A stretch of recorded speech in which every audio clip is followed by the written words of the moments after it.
Okay, so I talked to a marriage therapist today, and this is somebody I've known as an association over the years, and she knows what she's talking about in marriage. She has a book, she helps people, and so I actually gave her a call today, and she was talking to me about things, and she's like, Melissa, it sounds like you really have your head screwed on well. She's like, you really do. She's like, you had to put boundaries up when your husband pushed you. She's like, if you did not put those boundaries up, it would have been so much worse. And that's exactly what it was. It was, you're not going to push me. You're not going to be verbally abusive to me. And she's like, I have it in my community section if you want to look at it. She just said there's 5 legs to a table. And I thought this was really good. She's like, there's spiritual. She's like, do you have a faith community? I wasn't like, oh yeah, you bet I do. I didn't get into it. I'm just like, oh yeah, I've been going to church since I had my firstborn son. She's like, the spiritual side is huge, the emotional side.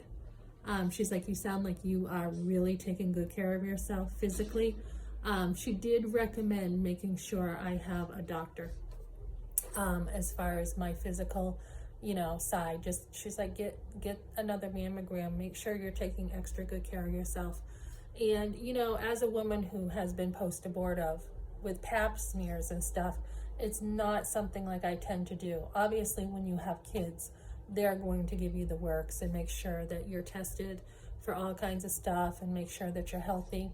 And I even actually wanted some tests done when I had my firstborn son to make sure that I was healthy so that my kids would be healthy. But she's like, that if you don't go back to the doctor, just whether you're scared or whatever, it's not going to make cancer go away if you did have it. So she's like, get to the doctor. But she's like, you're doing great emotionally, physically. She's like, socially, how's that going? And I told her, and she's like, and financially, how are you doing? So she's like, those are the 5 legs. And she recommended some other resources for me. And she's like, you're doing a really good job. And she's like, just continue doing what you're doing. She's like, how do you like Colorado? And so I was talking to her about that, and she's like, what exactly is it you are looking for? And I said, actually, what I was hoping for was the man I married would be back. That's what I was hoping for. And I said, my husband, I don't know if he's going through depression or what he's going through. And I told her about the family interfering all the way up and the things that have happened. And she's like, it sounds like there's been a lot of dependence there. And I'm like, oh yeah, definitely. So she's like, so what is it that you would like? And I said, well, first of all, some personal responsibility, because now they're saying to the court, and this is not true, that there was no domestic abuse when there was. And I said, so personal accountability would be good, and some repentance because of what he's done. He's been lying about me and everything, and I just want the man back that I married.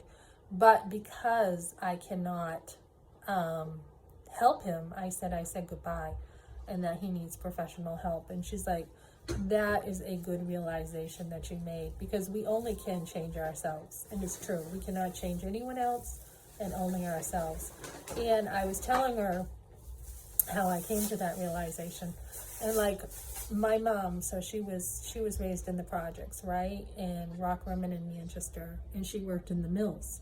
And my mom is a tough cookie, and she's real tough. She had to learn how to be tough. And so I was telling her a little bit about that, and I was telling her that my mother was a survivor and she had to fix things. She did. That's how she learned things. So for me to be able to step back and say, I cannot fix this marriage, she's like, that is a huge realization. And a lot of women, I think they do feel like, oh, if I can just fix this man, and if I can just change him, and if I can just do this, we'll be all set. But that's not your job. You can't do it. You can only change yourself, and therefore that's all each of us can do. So she's like, you're doing such a good job. She's like, you're moving forward. You're on your feet. It's taken some time, but she's like, you are doing such a good job, and keep on going. So I am keeping in contact with her, and she's like, yeah, you know. So she was such an encouragement. She's like, those boundaries you put up, very smart, Melissa. So get the help from, you know, a counselor. Get the help. Tell her what's going on. Get the help and get the resources you need. Don't be feeling like there's shame in that at all.